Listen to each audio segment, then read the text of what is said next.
Most men destroy attraction the moment they open their mouths. They chase, they beg, they reveal weakness, and she pulls away. But what if I told you the key to making her chase you lies in silence, strategy, and a ruthless understanding of human nature? In this video, you'll discover the brutal truth no one else will tell you. How to flip the dynamic and make her pursue you, like her life depends on it. Power is never handed to you out of kindness. It is seized through strategy, presence, and ruthless detachment. In relationships, just like in politics, those who beg for affection are trampled, and those who command value are pursued. This law applies to every arena of human desire, especially in romantic dynamics. The man who attempts to win her approval with words, compliments, and emotional declarations is not perceived as sincere. He is perceived as desperate. She doesn't admire his effort, she pities his weakness, and pity is the death of attraction. To make her chase you, the first transformation must occur within. You must shift from a seeker to a sovereign. You must become the sun around which others orbit, rather than a satellite desperately revolving around her gravitational pull. When you present yourself as needing her validation, you announce that she is the prize and you are the pursuer. This is the exact reversal of the natural attraction dynamic. In doing so, you transfer all your perceived power into her hands. And what is freely given is rarely respected. Most men are trained from birth to believe that affection is earned through performance, by being nice, consistent, available, and open. These are not the traits that provoke obsession or pursuit. These are the traits of a man who seeks to be chosen, rather than a man who chooses. A woman does not chase comfort. She chases power cloaked in restraint. She chases men whose value is assumed, not men who seek permission to display it. Power, in this context, is your internal self, worth demonstrated without the need to explain, convince, or justify. You never tell her you're valuable. You act as if you are. You never show eagerness to please. You maintain composure whether she stays or walks away. This stoic detachment is not coldness, it is control, and control is magnetic. It does not scream, it whispers. It does not seek, it waits. Because the truly powerful know that their presence is enough.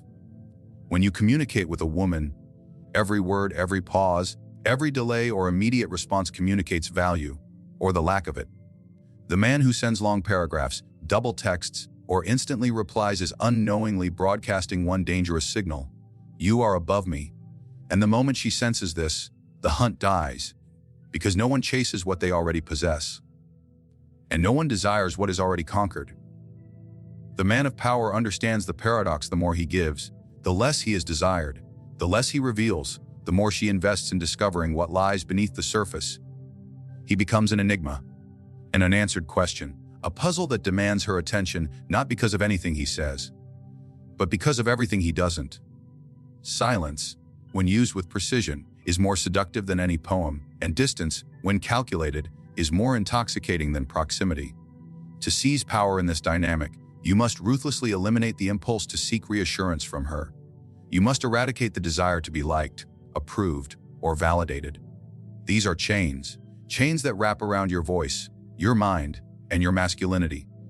Power comes not when she sees your worth. It comes when you no longer care whether she does. It is born in the moment you walk away from neediness and embrace self-sufficiency as your default state. This doesn't mean you act arrogant, cruel, dismissive. That's the behavior of insecure men pretending to be powerful.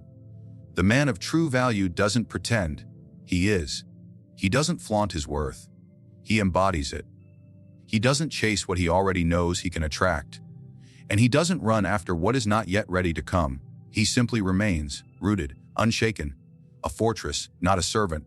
Understand this clearly when she senses you are unaffected by her beauty, her tests, or her distance. When she feels that her power over you is limited or non-existent, she will instinctively want to possess you. This is human nature: crave what we cannot control. We desire what seems indifferent to our efforts, and we chase that which withholds itself from easy capture. Therefore, path to making her chase begins with the stripping away of every behavior rooted in supplication. Stop performing. Stop impressing. Stop explaining. And most importantly, stop needing. Because the man who needs her attention becomes her subordinate. The man who is complete without her becomes the only one worthy of her pursuit. The foundation of power in human relationships lies in scarcity, not in scarcity of resources, but in the scarcity of attention, presence, and emotional access. What is always available is always taken for granted. What is always seen becomes invisible. What is always given becomes cheap. The man who seeks control in the dynamics of attraction must master the art of deliberate absence. His attention must be selective. His presence must be unpredictable. His availability must be earned. This is not cruelty. This is control. In matters of desire, too many men expose themselves completely at the first sign of beauty. They offer their time without question. They answer messages instantly. They initiate conversations daily. And in doing so, they destroy the very tension that creates desire. A woman cannot miss what is always present. She cannot chase what is constantly in her grasp. She cannot fantasize about a man who never disappears. The game is not won through proximity, through the illusion of distance. You must appear close enough to provoke interest, yet far enough to ignite pursuit. Access is the currency of power. The more you give, the less you are worth. The less you give, the more she invests. This is not an abstract theory. It is observable, repeatable, and brutally effective.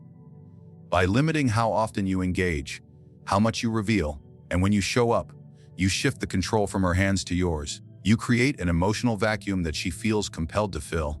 You let silence work on your behalf. Silence, in the right hands, becomes a psychological weapon. It plants seeds of doubt, curiosity, and longing. She begins to ask, why hasn't he called? Is he with someone else? Did I do something wrong? And in the absence of answers, her desire grows. The predictable man is emotionally safe, but he is never truly desired. The man who is too consistent becomes a routine, and routines are comfortable, but never seductive. Mystery is essential. Uncertainty is addictive. When a woman cannot fully read your intentions, when she does not know what you will do next, when she cannot place herself firmly in your emotional hierarchy, she becomes obsessed with finding out. You become a mental puzzle she cannot stop trying to solve. And in that game, she becomes the one who chases. To control the game, you must understand timing. Do not always initiate. Do not always reply instantly. Do not always say yes. Your time must feel earned. Your attention must feel selective. A message from you should feel like a reward, not an expectation. A glance, a word, a brief conversation, when given rarely, becomes a treasure, but when offered constantly, becomes worthless. This is not a game of playing hard to get. This is the discipline of being high value. You are not avoiding her. You are teaching her to value every moment you give. It is also essential to control physical presence. Avoid being too accessible in her world.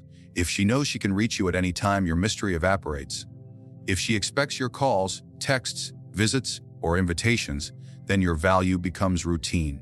The most powerful move is to withdraw your presence, not out of anger, not out of emotional weakness, but out of strategic distance.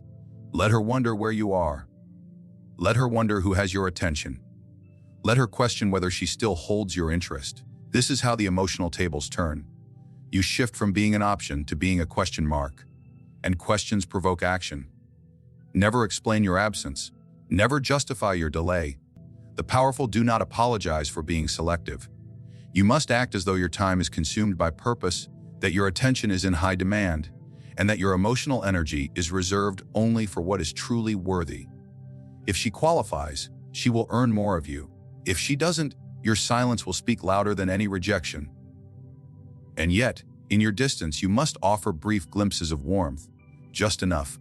A well-timed message, a calm, charismatic presence, a short but memorable conversation. This intermittent reinforcement is psychological gold.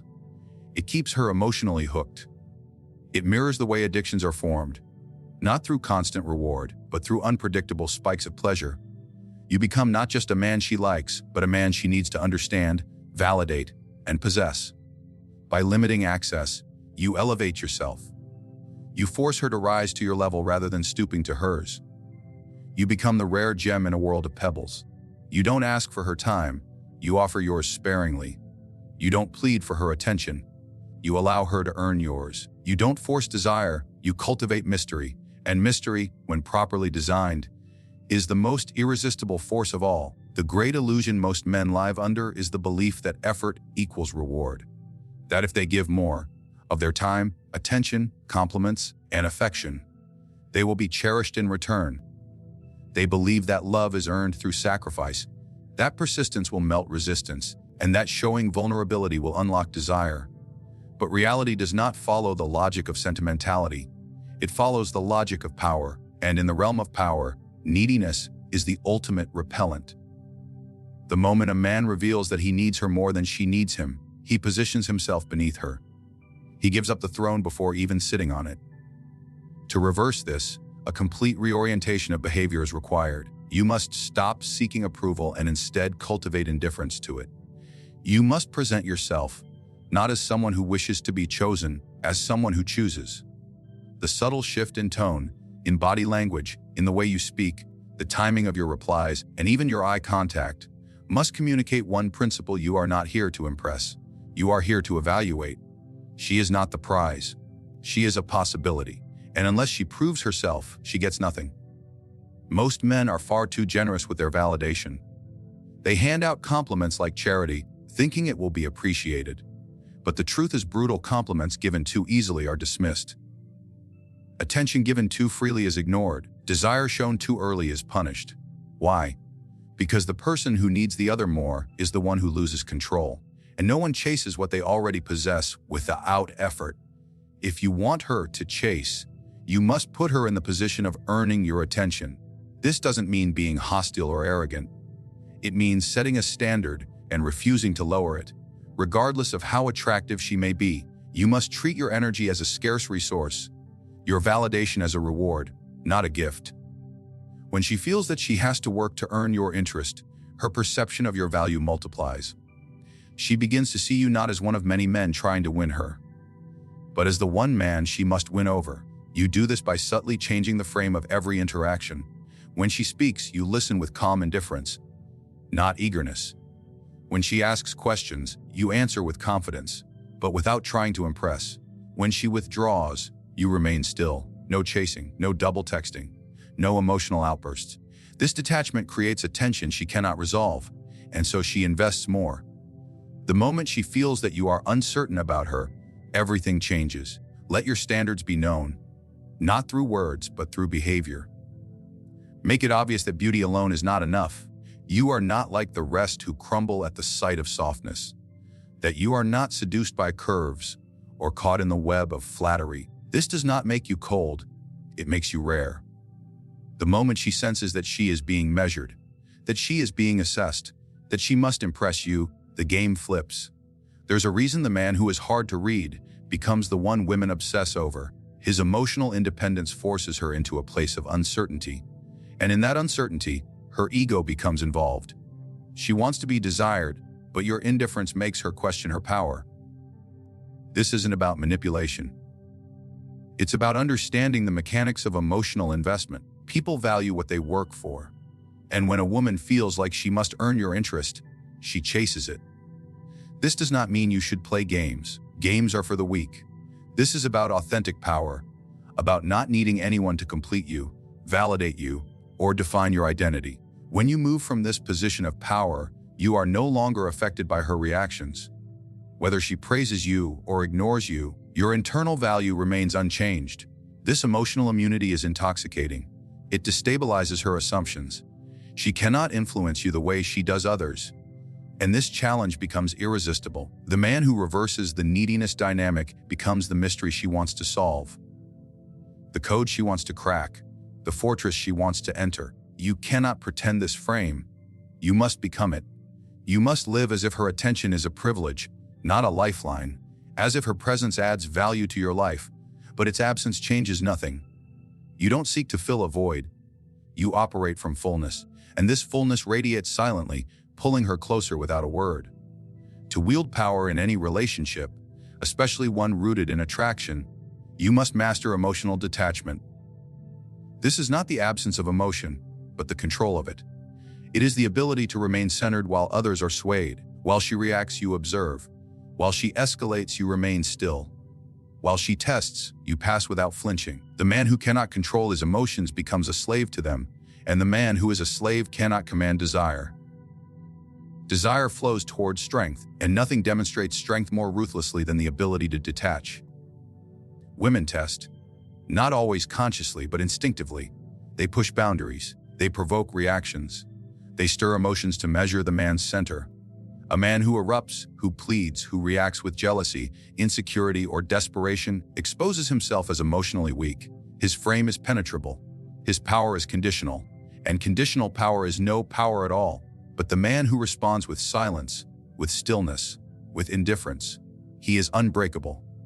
He becomes the immovable object against her emotional waves, and in that stillness, she feels his dominance. Detachment is not about ignoring her, it's about mastering yourself. It's the decision to never let her moods control yours. To never allow her silence to provoke panic. To never allow her withdrawal to summon your desperation. It is understanding that a shift in her attention does not mean a fall in your worth. You do not react. You choose to respond, or not respond at all. You are not drawn into her emotional theater. You watch from above it, studying, calculating, and remaining unbothered. The moment she feels that her emotional games do not move you, the dynamic changes. She begins to wonder if you care. She questions her power. She becomes the one who is emotionally destabilized. You reverse the polarity. Her obsession begins where your need for reassurance ends. Because most women are used to men who crumble under pressure, who chase when ignored, who apologize without reason, who fear losing her more than they value themselves. But when she meets a man who does none of these things, who remains a fortress in the storm, she finds herself pulled into the gravitational force of his power. A woman does not want a man who needs her approval to feel confident. She wants a man whose confidence exists regardless of her behavior. Detachment proves that. When she sees that her silence does not rattle you, that her flirting with others does not provoke you, that her absence does not break you, she becomes addicted to your emotional strength, not because you are cruel, but because you are sovereign. You are not withholding love out of manipulation. You are simply unwilling to trade your emotional discipline for her validation. This detachment is most powerful when subtle. You do not need to announce that you are unfazed. That would be theatrical and weak. Your power is shown in how little you deviate from your standard. She texts less, you respond calmly. She acts distant, you continue your day. She pulls back, you focus on your mission. You never chase, you never beg. You never lose yourself trying to keep someone who is unsure of staying. This restraint becomes your greatest weapon. It turns her uncertainty into desire. It turns her power plays into desperate attempts to win your attention. Detachment also sharpens your ability to see her clearly. When you are not emotionally entangled, you are not blinded by fantasy. You don't project ideals onto her. You observe reality. You see her as she is, not as you wish her to be. This clarity is rare among men, most of whom are seduced by beauty and enslaved by emotion. But the detached man is a strategist. He moves with precision. He knows when to lean in and when to disappear. He gives just enough to stir her interest, then pulls back to see what she does. He studies her reactions not out of insecurity, but out of curiosity. He is never afraid of losing her, because he never builds his value around her presence. There is no manipulation in detachment. It is a posture of internal strength. It is built on the unshakable belief that you are enough, with or without her. You do not withhold emotion to punish. You simply understand that your energy is too valuable to be wasted on volatility. You reserve your passion for those who have earned access, and you do not rush that process. When you speak, it means something. When you show affection, it is rare. When you choose to be present, it is deliberate. Every action becomes weighted with value because it is given with control, not compulsion. A woman may be drawn to your looks, your style, or your words, but she becomes attached to your emotional strength. When she realizes that she cannot shake you, cannot bend you, cannot dominate your mood, she begins to chase the man who remains just beyond her reach. She becomes addicted to the one man who does not react like the others. The man who cannot be emotionally provoked. His detachment is not a mask. It is who he is. In the brutal reality of human attraction, it is not love that dictates outcomes. It is power. And power belongs to the one who needs less, speaks less, reveals less. Most men surrender that power the moment they chase, the moment they overgive, the moment they reveal their hunger. But the man who understands the ruthless truth flips the dynamic entirely. He does not beg, he builds. He does not pursue, he positions. He does not reveal, he withholds. By taking control of your attention, limiting your availability, reversing the frame of validation, and mastering emotional detachment, you become the rare man who cannot be easily read, moved, or possessed. You cease to be one of many and become the only one she wants to understand, to please, to win over. The chase begins not when you make her feel loved, but when you make her feel uncertain. Not when you open your heart too soon, but when you show her that your heart is protected behind the gates of discipline, purpose, and unwavering self-worth. You are no longer a servant to emotion. You are the architect of desire. And when you move like a king, untouched by her games, unbothered by her silence, unfazed by her tests, she will chase not the man who needs her, but the man she cannot control.